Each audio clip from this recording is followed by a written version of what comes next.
Los hijos de Israel habían crecido, tantos, que llenaron la tierra. Pero un nuevo faraón, que no conoció a José, ascendió al trono de Egipto. Y si te dijera que el miedo de un hombre al crecimiento de un pueblo se convirtió en la cuna de uno de los héroes más grandes de la historia, la fe está a punto de nacer en medio de la esclavitud. Quédate, porque estás a punto de presenciar cómo la promesa de Dios se enfrenta al poder más grande del mundo antiguo. La promesa hecha a Abraham no había sido olvidada. Después de la muerte de José y toda su generación, los hijos de Israel se multiplicaron y se fortalecieron en extremo, llenando la tierra de Gosén. Pero en Egipto, un nuevo faraón subió al poder, un hombre que no tenía memoria ni aprecio por el gran José. Al ver la inmensa población israelita, sintió un profundo temor y tomó una cruel decisión, impuso capataces y los sometió a una brutal esclavitud, obligándolos a construir ciudades de almacenamiento. Pero, asombrosamente, cuanto más los oprimían, más se multiplicaban. La crueldad escaló.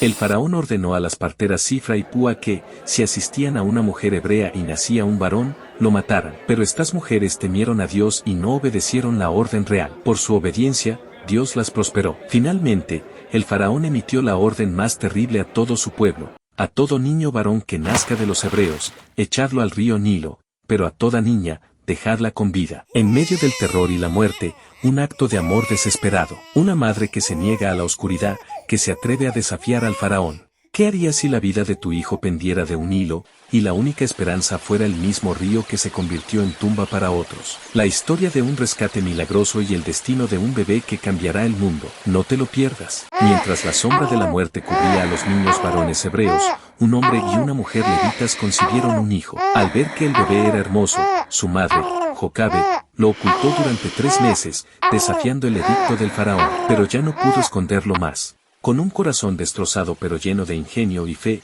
tomó una cesta de papiro, la calafateó con asfalto y brea y puso al niño dentro, colocándola entre los juncos a la orilla del Nilo. Su hermana mayor, María, se quedó a cierta distancia para vigilar. La providencia actuó de una manera asombrosa. La hija de Faraón descendió al río para bañarse, y vio la cesta entre los juncos. Al abrirla, encontró al niño llorando y sintió compasión. En ese momento, María salió de entre los juncos y le preguntó: ¿quieres que vaya y te traiga una nodriza de las hebreas? Y la princesa aceptó.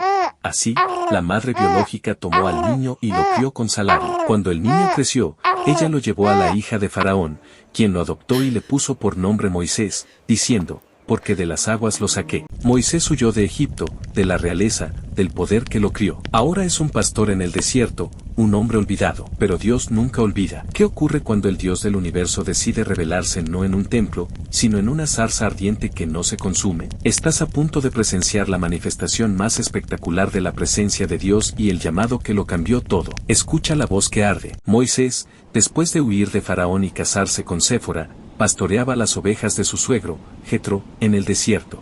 Un día, condujo el rebaño al otro lado del desierto y llegó a Horeb, el monte de Dios. Y allí, una visión lo detuvo. El ángel de Jehová se le apareció en medio de una llama de fuego en una zarza. Moisés miró, y la zarza ardía en fuego, pero no se consumía. Lleno de curiosidad, dijo: veré ahora esta gran visión, ¿por qué causa la zarza no se quema? Cuando Jehová vio que Moisés se acercaba, Dios lo llamó de en medio de la zarza: Moisés, Moisés. Y él respondió: heme aquí. Dios le ordenó: no te acerques, quita el calzado de tus pies, porque el lugar en que tú estás, tierra santa es. Y se identificó: yo soy el Dios de tu padre, Dios de Abraham. Moisés cubrió su rostro. Dios le reveló su plan: ciertamente he visto la aflicción de mi pueblo. He descendido para librarlos. Ven, por tanto, ahora, y te enviaré a Faraón. Moisés, abrumado, preguntó el nombre de aquel que lo enviaba. Y Dios le dio el nombre que lo revelaría para siempre: yo soy el que soy. Dios ha dado la orden, pero Moisés duda: ¿quién soy yo para enfrentarme al faraón? ¿Cómo puede un hombre, que se considera torpe de palabra, convertirse en la voz de la liberación? Estás a punto de presenciar cómo Dios equipa a su mensajero con 3 milagros que prueban su poder absoluto. Mira cómo el objeto más humilde se convierte en la herramienta del destino. Moisés, sintiéndose inadecuado para la tarea, preguntó a Dios: ¿y si no me creen, ni oyen mi voz? ¿Y si dicen que no se me apareció Jehová? El Señor, entonces, le dio 3 señales de poder. Dios le preguntó: ¿qué tienes en tu mano? Moisés respondió: una vara. Dios le ordenó que la arrojara al suelo. En el instante en que Moisés obedeció, la vara se convirtió en una serpiente, y Moisés huyó de ella. Luego Dios le mandó tomarla por la cola, y la serpiente volvió a ser una vara en su mano. La segunda señal, Dios le dijo a Moisés, mete ahora tu mano en tu seno. Al hacerlo y sacarla, su mano estaba leprosa, blanca como la nieve. Volvió a meterla en su seno y, al sacarla de nuevo, estaba sana, tan limpia como el resto de su cuerpo. Aún así, Moisés insistió en su limitación, soy torpe de boca y torpe de lengua. Dios le recordó, ¿quién dio la boca al hombre? ¿No soy yo Jehová? Pero Moisés siguió suplicando. Entonces la ira de Jehová se encendió, y le dijo, ahí está tu hermano Aarón, el levita, yo sé que él habla bien. Él será tu portavoz, y tú serás su Dios, hablándole lo que él dirá a Faraón. Los hermanos están de vuelta en la capital del poder mundial. Su misión, libera a mi pueblo. Pero la respuesta del Faraón no es un simple, no, sino una escalada de tiranía. Estás a punto de presenciar la arrogancia del poder humano contra la majestad divina. El resultado de pedir libertad es más esclavitud. ¿Podrá la fe de Israel sobrevivir al golpe? Moisés y Aarón entraron valientemente ante Faraón y le entregaron el mensaje de Dios. Jehová, el Dios de Israel, dice así, deja ir a mi pueblo para que me celebren fiesta en el desierto. La respuesta de Faraón fue de burla y desafío. ¿Quién es Jehová, para que yo oiga su voz y deje ir a Israel? Yo no conozco a Jehová, ni tampoco dejaré ir a Israel. Lejos de ceder, Faraón vio la petición de libertad como un signo de pereza. Ese mismo día dio una orden a los capataces de obras, de ahora en adelante, no daréis más paja al pueblo para hacer ladrillos. Que vayan ellos y recojan la paja por sí mismos. Pero la cuota de ladrillos que antes hacían les será impuesta, no les rebajaréis nada. Los capataces y mayordomos hebreos, obligados a cumplir cuotas imposibles, fueron golpeados por no entregar la misma cantidad de ladrillos. Ellos acudieron a Faraón para rogarle, pero él les dijo, sois perezosos, por eso decís, vamos y ofrezcamos sacrificios a Jehová. Desesperados, al salir de la presencia del rey, los líderes de Israel se encontraron con Moisés y Aarón y los reprendieron amargamente, que Jehová mire sobre vosotros y juzgue. Vosotros nos habéis hecho odiosos ante Faraón y sus siervos, poniendo una espada en sus manos para que nos maten. Moisés, angustiado, clamó a Dios, Señor, ¿por qué has hecho mal a este pueblo? ¿Para qué me enviaste? Desde que fui a Faraón a hablar en tu nombre, él ha afligido a este pueblo, y tú no has librado a tu pueblo. Dios respondió a la angustia de Moisés con una reafirmación de su soberanía, ahora verás lo que yo haré a Faraón. Con mano fuerte los dejará ir, y con mano fuerte los echará de su tierra. Dios se identificó con un poder aún mayor, yo me manifesté a Abraham, a Isaac y a Jacob como Dios Todopoderoso, pero con mi nombre Jehová no me di a conocer a ellos. Dios recordó las promesas hechas a los patriarcas, la alianza de sacarlos de la esclavitud y darles la tierra de Canaán. Repitió las 7 promesas de liberación con una fuerza inigualable, yo os sacaré, os libraré, os redimiré, os tomaré por mi pueblo, seré vuestro Dios, os meteré en la tierra, y os la daré por heredad. Yo Jehová. A pesar de la grandiosa revelación, Moisés no pudo convencer a los hijos de Israel a causa de su angustia de espíritu y su dura servidumbre. Y Moisés volvió a fallar en la fe, diciendo, he aquí que los hijos de Israel no me escuchan, ¿cómo, pues, me escuchará Faraón, siendo yo torpe de labios? Dios, por su parte, proporcionó una genealogía para establecer la autoridad de Moisés y Aarón, destacando su linaje levítico. Finalmente, Dios le dio la instrucción definitiva a Moisés, mira, yo te he constituido Dios para Faraón, y tu hermano Aarón será tu profeta. Tú dirás todas las cosas que yo te mande, y Aarón tu hermano hablará a Faraón. Pero yo endureceré el corazón de Faraón para que mis maravillas se multipliquen en la tierra de Egipto. Así sabrán los egipcios que yo soy Jehová.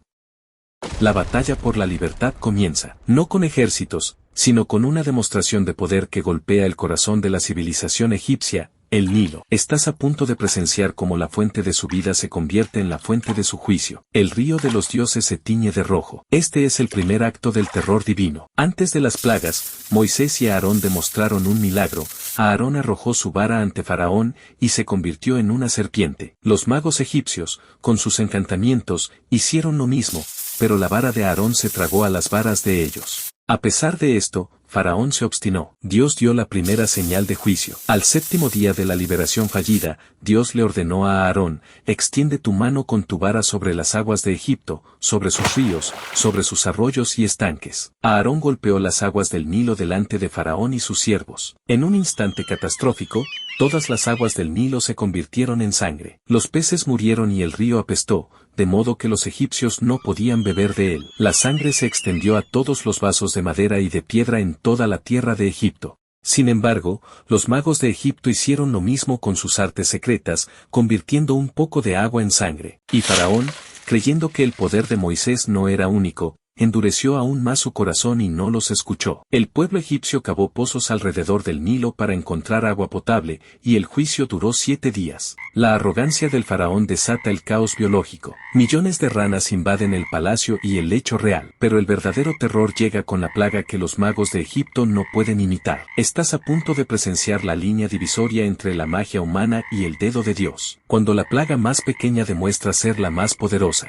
Dios dio la orden para la segunda plaga: di a Aarón: extiende tu mano con tu vara sobre los ríos, sobre los arroyos y sobre los estanques, para que suban ranas sobre la tierra de Egipto. En un mar de vida anfibia, las ranas subieron y cubrieron toda la tierra, invadiendo casas, dormitorios, hornos y hasta las fuentes de amasijo. Esta vez, el faraón clamó a Moisés y a Aarón, diciendo: rogad a Jehová que quite las ranas de mí y de mi pueblo, y yo dejaré ir a tu pueblo para que ofrezcan sacrificio a Jehová. Moisés accedió. Al día siguiente, las ranas murieron en casas, patios y campos, y las recogieron en montones, y la tierra apestó. Pero cuando Faraón vio que había alivio, endureció su corazón y no los escuchó. La tercera plaga llegó sin previo aviso. Dios dijo a Aarón: extiende tu vara y golpea el polvo de la tierra, para que se convierta en piojos en todo el país de Egipto. Aarón lo hizo, y el polvo se convirtió en piojos sobre los hombres y sobre el ganado. Los magos egipcios intentaron hacer lo mismo con sus encantamientos, pero no pudieron. Confrontados por su propia impotencia, los magos declararon a Faraón: esto es dedo de Dios. Pero el faraón se obstinó, y no quiso escucharlos, tal como Jehová lo había dicho. La plaga anterior demostró que Dios es poderoso. Esta plaga demostrará que Dios es selectivo. Una frontera invisible se traza sobre Egipto, y por primera vez, el faraón es testigo de una verdad irrefutable: la mano de Dios está solo sobre sus enemigos. Estás a punto de presenciar la asombrosa protección de Dios en medio del juicio, y un pacto que libra al pueblo de la muerte de sus animales. La cuarta plaga fue una invasión de tábanos y moscas venenosas. Dios le advirtió a Faraón: si no dejas ir a mi pueblo, yo enviaré sobre ti, sobre tus siervos, sobre tu pueblo y sobre tus casas toda clase de moscas venenosas. Pero esta plaga traía una diferencia crucial. Dios dijo: aquel día yo apartaré la tierra de Gosén, en la cual habita mi pueblo, para que allí no haya mezcla de moscas. Las moscas entraron en las casas de Faraón y de todos sus siervos. Faraón, desesperado, trató de negociar, sugiriendo que sacrificaran en la misma tierra de Egipto, pero Moisés se negó. Finalmente, Faraón dijo: yo os dejaré ir, con tal que no vayáis muy lejos, rogad por mí. Moisés oró, y la plaga de moscas cesó por completo. Pero una vez más, al ver que el alivio había llegado, Faraón endureció su corazón y no dejó ir al pueblo. La quinta plaga fue una peste gravísima sobre el ganado. El Señor advirtió: la mano de Jehová estará sobre tu ganado, caballos, asnos, camellos, bueyes y ovejas, con una plaga muy grave. Y al día siguiente, todo el ganado de los egipcios murió, pero del ganado de los hijos de Israel no murió ni un solo animal. Faraón envió a verificar, y al ver la verdad, su corazón se mantuvo obstinado. El juicio ataca ahora la propia carne, el castigo más personal. Pero la siguiente plaga es una catástrofe que el mundo nunca había visto: fuego cayendo del cielo mezclado con hielo. El faraón se enfrenta a una fuerza que destruye su ejército, sus cosechas y sus dioses atmosféricos. Estás a punto de presenciar la destrucción total del poder agrícola de Egipto y la confesión desesperada de un rey. Dios mandó a Moisés y a Aarón que tomaran ceniza de un horno y la esparcieran al cielo. La ceniza se convirtió en polvo fino y produjo úlceras y sarpullido doloroso en los hombres y en el ganado. El castigo fue tan severo que ni siquiera los magos pudieron estar delante de Moisés, pues también fueron heridos. La séptima plaga fue precedida por una advertencia: Dios anunció un granizo tan terrible como nunca antes se había visto. El Señor le dio a Faraón la oportunidad de recoger a sus siervos y ganado del campo, demostrando su misericordia y advertencia. Moisés extendió su vara al cielo, y Jehová envió truenos, granizo y fuego que caía a tierra. El granizo destruyó a todo hombre y animal que estaba en el campo, rompió cada árbol y destruyó cada planta de lino y cebada que estaba madura, dejando solo el trigo y el centeno. El faraón, totalmente humillado, envió a llamar a Moisés y a Aarón. He pecado esta vez. Jehová es justo, y yo y mi pueblo somos impíos. Rogad a Jehová. Pero tan pronto como Moisés salió de la ciudad y extendió sus manos en oración, el granizo cesó. Al ver el alivio, el faraón y sus siervos volvieron a pecar y a endurecer sus corazones. La destrucción total se avecina. 2 plagas aterradoras, una devorando todo lo que queda y la otra apagando la misma luz del sol. Estás a punto de presenciar la furia de Dios que ataca el sol, la deidad suprema de Egipto, y un reino sumido en la oscuridad total. ¿Qué sentirías si la luz se apagara por 3 días, y supieras que solo el Dios de los esclavos es la fuente de tu miseria? La 8ª plaga. Dios envió langostas. El Señor le advirtió a Faraón que las langostas devorarían todo lo que el granizo había dejado. Sus siervos, atemorizados, rogaron al faraón, ¿hasta cuándo será este hombre una trampa para nosotros? Deja ir a la gente. El faraón intentó negociar, pero solo con los hombres, y Moisés se negó. Las langostas cubrieron la faz de toda la tierra, oscureciéndola, y devoraron toda la hierba y el fruto de los árboles que el granizo había perdonado. No quedó cosa verde en árboles ni en el campo. Faraón, otra vez, confesó su pecado y pidió perdón. Moisés oró, y un fuerte viento las arrojó al mar rojo. Pero al tener alivio, Faraón volvió a endurecer su corazón. La 9ª plaga fue de 3 días de tinieblas. Dios le dijo a Moisés, extiende tu mano hacia el cielo, para que haya tinieblas sobre la tierra de Egipto, tinieblas que se puedan tocar. Una oscuridad tan densa cubrió toda la tierra egipcia, que durante 3 días nadie vio a su prójimo, ni nadie se levantó de su lugar. Sin embargo, todos los hijos de Israel tenían luz en sus viviendas. El faraón llamó a Moisés, tratando de negociar por última vez, diciendo que podían ir, pero dejando el ganado. Moisés se negó rotundamente. El faraón lo echó con furia, sal de mi presencia. El día que vuelvas a ver mi rostro, morirás. La última plaga será el golpe de gracia, la única que el faraón no podrá soportar. Pero antes del juicio, Dios da a su pueblo una instrucción de sangre que cambiará su calendario para siempre. Estás a punto de presenciar la noche que dio origen a la fiesta más importante de la fe, una marca de sangre que separa la vida de la muerte, la esclavitud de la libertad. Después de la amenaza de Faraón, Dios le dijo a Moisés, una plaga más traeré sobre Faraón y sobre Egipto, después de la cual él los dejará ir de aquí. Moisés salió de la presencia del faraón, anunciando la plaga final. A la medianoche, el Señor pasaría por Egipto y moriría todo primogénito en la tierra, desde el primogénito de Faraón hasta el primogénito de la sierva, y aún de las bestias. Dios dio las instrucciones para la Pascua, en el 10º día del mes, que se convertiría en el primer mes del año para Israel, debían tomar un cordero o cabrito de 1 año, sin defecto. En el día 14, debían matarlo al atardecer y comer su carne asada con pan sin levadura, ácimos y hierbas amargas. La instrucción más crucial era la sangre.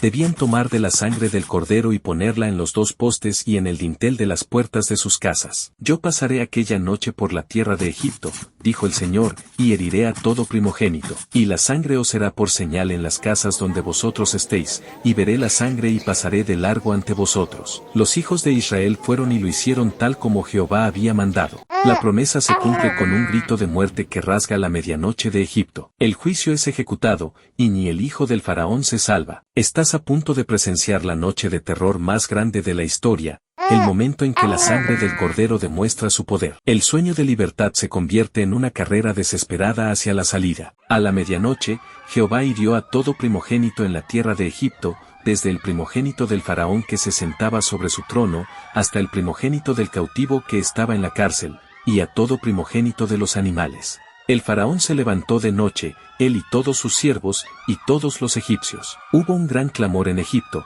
porque no había casa donde no hubiera un muerto. El dolor y el terror se apoderaron de toda la tierra. Faraón, totalmente destrozado y derrotado, llamó a Moisés y a Aarón y les dijo de noche, salid de en medio de mi pueblo, vosotros y los hijos de Israel. Ide, servid a Jehová como habéis dicho. Llevaos también vuestras ovejas y vuestras vacas. Los egipcios, aterrados y presionando a los hebreos para que se fueran, les dieron oro, plata y vestiduras, despojando así a los egipcios.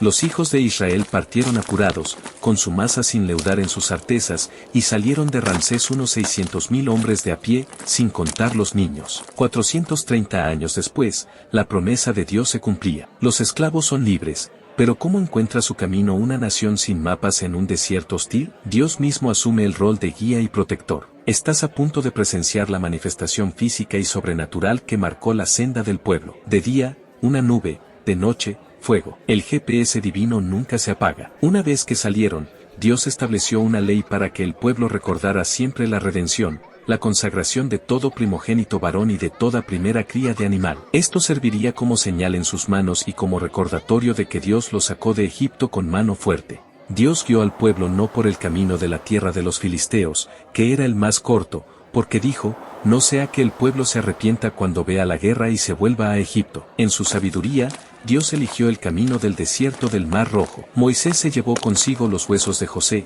cumpliendo el juramento que había hecho a los israelitas. Este acto de fe de José, pidiendo ser enterrado en la tierra prometida, inspiró a la nueva nación. Y Jehová iba delante de ellos de día en una columna de nube para guiarlos por el camino, y de noche en una columna de fuego para alumbrarles. La columna de nube de día ni la columna de fuego de noche nunca se apartaron de delante del pueblo, asegurando su guía constante. El faraón, arrepentido de haber cedido, reúne a todo su ejército para recuperar a sus esclavos. El pueblo de Israel está atrapado, el ejército más poderoso del mundo a sus espaldas y un mar infranqueable delante. Estás a punto de presenciar el momento de mayor pánico en la historia de la liberación. Cuando el hombre se desespera, Dios se prepara para su más grande milagro. Dios instruyó a Israel para que acamparan junto al Mar Rojo, en un lugar que parecería ser una trampa. El faraón, al escuchar que el pueblo se había ido, endureció su corazón por última vez. Dijo, ¿cómo hemos hecho esto, al haber dejado ir a Israel de servirnos? El faraón tomó 600 carros escogidos, y todos los carros de Egipto con sus capitanes, y los persiguió. El ejército egipcio, montado y poderoso, se acercaba a los israelitas mientras acampaban junto al mar. Cuando los hijos de Israel alzaron sus ojos, vieron a los egipcios que venían tras ellos, y tuvieron gran miedo. Clamaron a Jehová y se quejaron amargamente a Moisés. ¿No había sepulcros en Egipto, que nos ha sacado para que muramos en el desierto? Mejor nos hubiera sido servir a los egipcios, que morir en el desierto. Moisés, firme en su fe, respondió al pueblo, no temáis, estad firmes, y ved la salvación que Jehová hará hoy con vosotros, porque los egipcios que hoy habéis visto, nunca más para siempre los volveréis a ver. Jehová peleará por vosotros, y vosotros estaréis tranquilos. Y la columna de nube se movió y se colocó detrás de ellos, protegiéndolos de la vista egipcia. Este es el punto sin retorno. El ejército de Dios extiende su mano sobre las aguas, y el mar se convierte en tierra seca. Estás a punto de presenciar la hazaña más espectacular del Antiguo Testamento, una nación entera caminando entre muros de agua. Un camino de libertad para Israel, una tumba líquida para Egipto. La fe se justifica por la visión más increíble jamás vista. Dios instruyó a Moisés, extiende tu mano sobre el mar. Moisés obedeció, y Jehová hizo que el mar se retirara con un fuerte viento oriental que sopló toda la noche. Las aguas se dividieron, dejando el fondo del mar seco. Los hijos de Israel entraron en medio del mar, en seco, teniendo las aguas como un muro a su derecha y a su izquierda. Una nación de esclavos marchaba en seco, mientras la columna de fuego los iluminaba y el muro de nube retrasaba a sus enemigos. Los egipcios, tercos y sin miedo, decidieron perseguirlos por el mismo camino. A la vigilia de la mañana, Jehová miró el ejército de los egipcios desde la columna de fuego, y perturbó su campamento. Atascó las ruedas de sus carros para que no pudieran avanzar. Los egipcios clamaron, huyamos de delante de Israel, porque Jehová pelea por ellos contra los egipcios. Una vez que todo Israel hubo cruzado, Dios le dijo a Moisés, extiende tu mano sobre el mar, para que las aguas vuelvan sobre los egipcios. Moisés lo hizo, y las aguas volvieron y cubrieron los carros, la caballería y todo el ejército de Faraón. Ni siquiera uno de ellos quedó vivo. Cuando Israel vio el gran poder que Jehová había ejercido, temió a Jehová y creyó a Jehová y a Moisés, su siervo. Tras la liberación más grande de la historia, el pueblo entona el primer gran cántico de alabanza. La euforia es total, pero la alegría es corta. En el desierto, la sed y el agua amarga les recuerdan su dependencia total. Estás a punto de presenciar la transición de la alabanza al pánico, y una lección divina sobre la fe en la provisión, incluso cuando el sabor es amargo. Después de la destrucción de los egipcios, Moisés y los hijos de Israel cantaron un cántico a Jehová, un himno de triunfo y exaltación. Cantaré yo a Jehová, porque en extremo se ha engrandecido. Caballo y jinete ha echado en el mar. Miriam, la profetisa, hermana de Aarón, tomó un pandero en su mano, y todas las mujeres salieron tras ella con panderos y danzas. Fue un momento de celebración y victoria sin igual, un reconocimiento total de la soberanía de Dios. La celebración no duró mucho. El pueblo caminó 3 días por el desierto de Sur sin encontrar agua. Cuando llegaron a Mara, las aguas eran amargas y no las podían beber, por lo que el pueblo murmuró contra Moisés, diciendo, ¿qué hemos de beber? Moisés clamó a Jehová, y el Señor le mostró un árbol.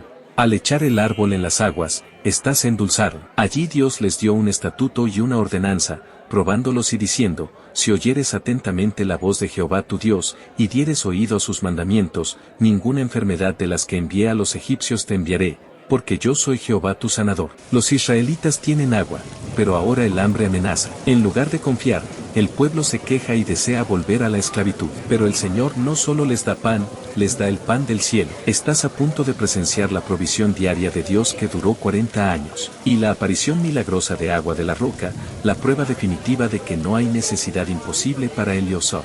Todo el pueblo de Israel comenzó a murmurar contra Moisés y a Aarón en el desierto de Sin, quejándose, ojalá hubiéramos muerto a manos de Jehová en la tierra de Egipto, cuando nos sentábamos junto a las ollas de carne, cuando comíamos pan hasta saciarnos. Dios respondió a Moisés, he aquí, yo os haré llover pan del cielo.